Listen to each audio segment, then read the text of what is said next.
So as I was reminded recently after getting these symptoms, feeling nauseous and sick sucks. Me, I'm an ex-cancer patient, and believe me, I've been sick a lot in my time. But though I often still couldn't stop it from becoming outright vomiting all the times, in hospitals, there were some things that helped me out. In this video, in this new series, Patient Tips, I'm going to go into these little tips and tricks which help me out in those hardest times. Stuff that could possibly help you out. It's not medical advice, always ask your doctors, but these little tips and tricks could make your life easier. For this episode, I'm going to stick to nausea. I asked everyone I could, my followers, groups on the internet, doctors, nurses, what their best tips were for nausea, and I'll share them with you right now. Next episode, I'm going to talk about other things like building an appetite, getting that energy in, but for now, nausea. So let's do the boring, usual thing and talk about nausea. So what is nausea? Well, the Webster Dictionary defines nausea. I won't keep on going, boring you. All we need to know, the difference between nausea and vomiting is that nausea is that feeling of being sick, while vomiting is just vomiting. They're both pretty bad, but often that queasiness, it's your body's natural response. Many things can trigger it. You have receptors in part of your brain, near your heart, which detect chemical changes in the blood, like chemo being a big one. Your gut has various types of cells which can detect chemicals, can detect overstretching in the stomach, and also psychological, neurological factors like fear and past memories can exacerbate it too. So here's a little picture of how it works and where different drugs do their magic to reduce this. I know many pregnant ladies may be watching on here too. Many of these tips and information will apply to you, but all we need to know is that it sucks. So without further ado, here are those little tiny tips that used to help minimize the effects of nausea in hospital. Again, they're just bro tips as opposed to medical advice. Always ask your doctor, guys. They know you best. So section 1, we're going to talk about smells. Now this is a big one. Smell is one of our strongest evolutionary senses. It's got direct triggers to vomiting centers, and when you're at a higher risk of nausea and vomiting, it becomes an even bigger trigger. Hospital foods used to make me feel more sick in hospital just by looking and smelling at that stale, steamed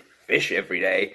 Used to make me feel sick. I mean, cooking can cause people feel nauseous as well, and it's hard to predict what can cause it. Everyone is different, but strong, spicy curry smells, for me, I found were usually okay, as opposed to things like steamed fish and veggies. But you can hack your sense of smell to help reduce your chances of nausea too. Me, I used to have one of those car freshener tags or perfume near my bed at all times. When I'd start feeling sick, I'd give it a little sniff, and it'd usually hold me up until medications come. Other people, they go the other way. They actually think car fresheners and perfume makes it worse, highlighting how everyone's different. What you gotta do is find something that works for you and stick to it. A few other things my followers, doctors, nurses, and people in cancer groups suggested was smelling ginger, eucalyptus oil, lavender, peppermint diffusers. Vicks is also a good one. I used that a couple of times and it actually feels good on your chest too. And one of the most surprising and most common suggestions was alcohol wipes. You know, those swabs that they use before they inject you. They're everywhere in hospital and they help too. Definitely if I ever end up being back there, I'd be using that as well. Now remember, there's a mental component to nausea as well. So often things which have caused nausea in the past will cause it to happen again. Try and avoid those as possible. Also, if you love a certain dish, some people suggest not having it during chemo when you're nauseous, so that in the long run you can continue to eat it without feeling sick. At the same time though, if you're weak, do whatever you can to get that energy in. I won't go into the foods I found best to eat during chemos right now. That deserves its own episode. But as a general rule, eat what you like when you can. You only get 2 chances to eat whatever you like without guilt in your life. Number 1, if you're pregnant. Number 2, if you're going through chemo. And I couldn't get pregnant. Believe me,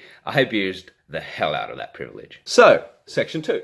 Things that you can eat or drink that seem to help. So the best one that used to help me with my sickness in hospital was Sprite, lemonade, ginger ale. It's maybe the combination of acid and carbonation that would cause some relief. You know, you have some receptors in your blood that detect acidity and, you know, restoring that balance, causing it to fire less. Maybe that was what helped. Carbonation also quickens the time it takes for glucose to get into your system, and low blood sugar cause nausea. Extra energy doesn't hurt as well when you're weak. So I found lemonade and ginger ale were perfect for me. But other snacks that people suggested commonly was candied ginger, mints, and gum. Now, I probably wouldn't recommend chugging out too much sugary stuff, especially if you're diabetic. Probably not healthy to do that all the time in any case. But other Other things that helped me, peanut butter, that was huge. I dipped that stuff in tea. Sausages were also a soft, high-calorie option that I could usually stomach, pun intended. I'd definitely recommend that too. And often strongly flavored foods, like the curries, not too spicy to hurt my mouth, but enough to get stuff down, as well as using things like a lot of ketchup, a lot of Tabasco when I could. That used to help me keep my food down as well.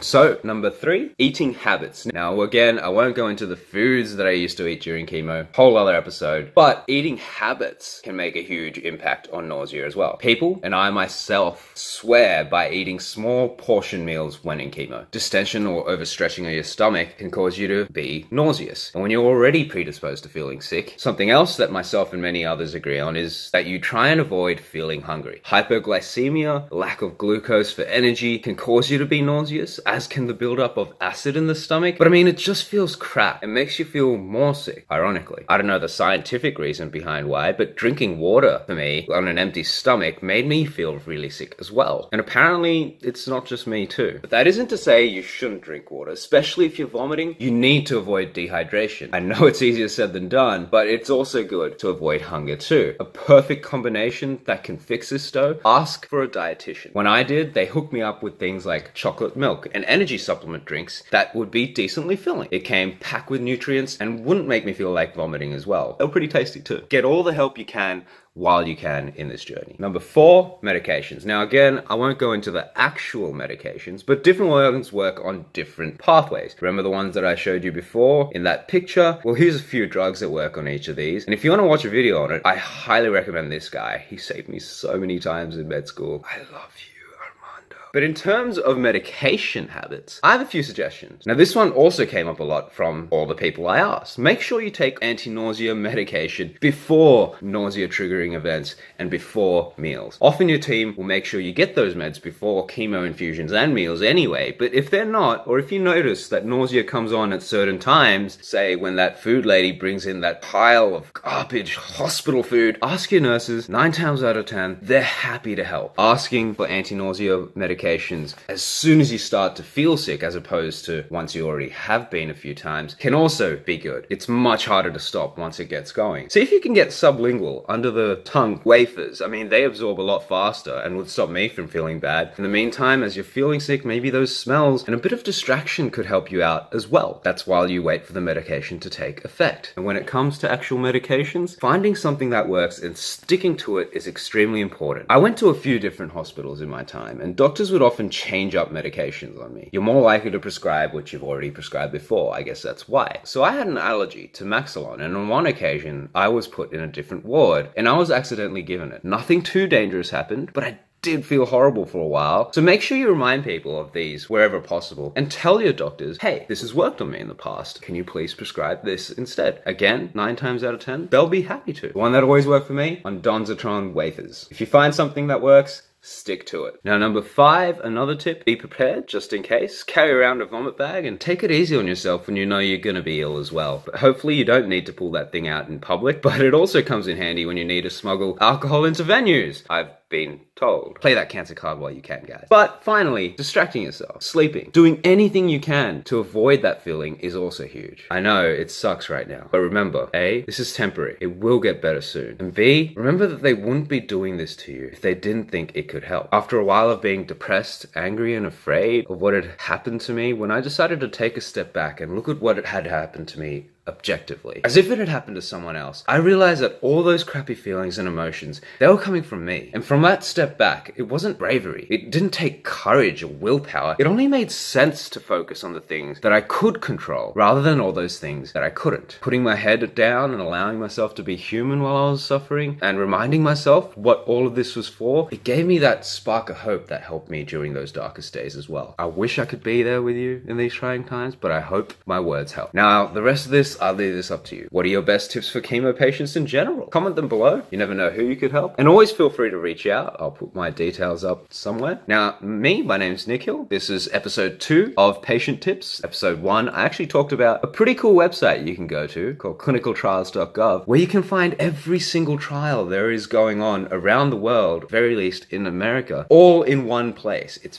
very easy to use. Patients can do it. And if you take these up to your doctor, they may be able to extend the options that you have. So simple to do. I wish more people knew about it. But in addition to this series, I'm also doing one called Medical Facts, where I examine medical claims that have been made and I use my knowledge as a researcher to find out which ones have real merit. Make sure you check that out too. If you want to find out more about my life-saving startup that's creating stuff that makes cancer patients' lives easier and also powering medical research through machine learning protocols, check us out at gettosleepeasy.com, and I'll see you next time.